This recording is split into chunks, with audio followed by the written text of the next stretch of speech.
India ಮತ್ತೆ Pakistan divide ಆದಾಗ area basis ಮೇಲೆ ಪಾಕಿಸ್ತಾನ ಅವ್ರಿಗೆ 1/3 ಮಿಲಿಟರಿ ಮತ್ತೆ 17% ಇಂಡಿಯಾದ ರಿಸೋರ್ಸಸ್, ಅದ್ರ ಜೊತೆಗೆ 34 ಇಂಡಸ್ಟ್ರೀಸ್. ಆಮೇಲೆ ಆ ಟೈಮಲ್ಲಿ RBI ಬಂದು ಇಂಡಿಯಾ ಮತ್ತೆ ಪಾಕಿಸ್ತಾನ್ ಎರಡನ್ನೂ ರೆಗ್ಯುಲೇಟ್ ಮಾಡೋದು. ಆದ್ರೆ ಮೇಜರ್ ಕಂಟ್ರೋಲ್ ಇಂಡಿಯಾದ ಕೈಯಲ್ಲಿತ್ತು.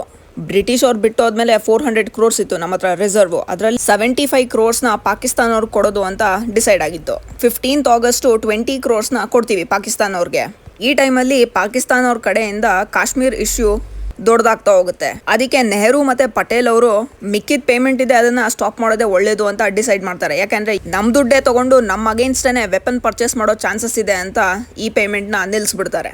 ಆ ಟೈಮಲ್ಲಿ ಇಂಡಿಯಾದ ಪೊಲಿಟಿಕಲ್ ಲೀಡರ್ಶಿಪ್ ಏನಿತ್ತು ಅದು ಸ್ಟ್ರಾಂಗ್ ಇತ್ತು ಪಾಕಿಸ್ತಾನ್ ಕಂಪ್ಯಾರಿಸನ್ ಅಲ್ಲಿ. ಪಾಕಿಸ್ತಾನಲ್ಲಿ ಜಿನ್ನಾ ಅವರಾದ್ಮೇಲೆ ಯಾರು ಪವರ್ಫುಲ್ ಲೀಡರ್ಗಳು ಬರಲೇ ಇಲ್ಲ. ಅದ್ರ ಜೊತೆಗೆ ಮಿಲಿಟರಿ ಅವರು ಬರಕ್ಕೂ ಬಿಡ್ಲಿಲ್ಲ. ಇದುವರೆಗೂ ಪಾಕಿಸ್ತಾನಲ್ಲಿ 29 PM ಗಳಾಗಿದ್ದಾರೆ.